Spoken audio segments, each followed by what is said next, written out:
அங்கே இப்போ அடுத்த டிப் பார்க்கலாம். குழந்தைகள் ஸ்கூலுக்கு அன்றாடம் வாட்டர் பாட்டில் எடுத்துகிட்டு போவாங்க. இப்போ லீவு டைமாக இருக்கனால நம்ம வாட்டர் பாட்டில் அப்படியே மூடி போட்டு மூடி வச்சுருவோம்.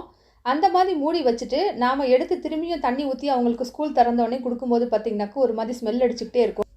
ஸ்கூல் லீவ் விட்டு முடிகிற அன்னைக்கு போடுற வாட்டர் பாட்டில் தான் திரும்பியும் நம்ம பார்த்தோம் அப்படின்னாக்கா ஸ்கூல் திறக்கும் போது தான் எடுப்போம். இந்த மாதிரி இந்த வாட்டர் பாட்டிலில் வாட வராமல் இருக்கிறதுக்கு என்ன செய்யலாம் அப்படின்னாக்கா நம்ம கிச்சனில் இருக்கக்கூடிய கிராம்பு தான் நம்ம யூஸ் பண்ண போகிறோம். ஒரு கிராம்பு எடுத்துக்கிட்டு ஒவ்வொரு பாட்டில்லையும் போட்டு வச்சிடணும்.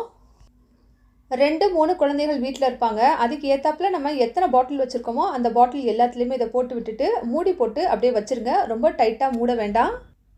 மூடி போட்டு மூடி வைக்கிறனால கப்புன்னு அடிக்கிற இந்த ஸ்மெல் வந்து நமக்கு அடிக்காமல் இருக்கும்.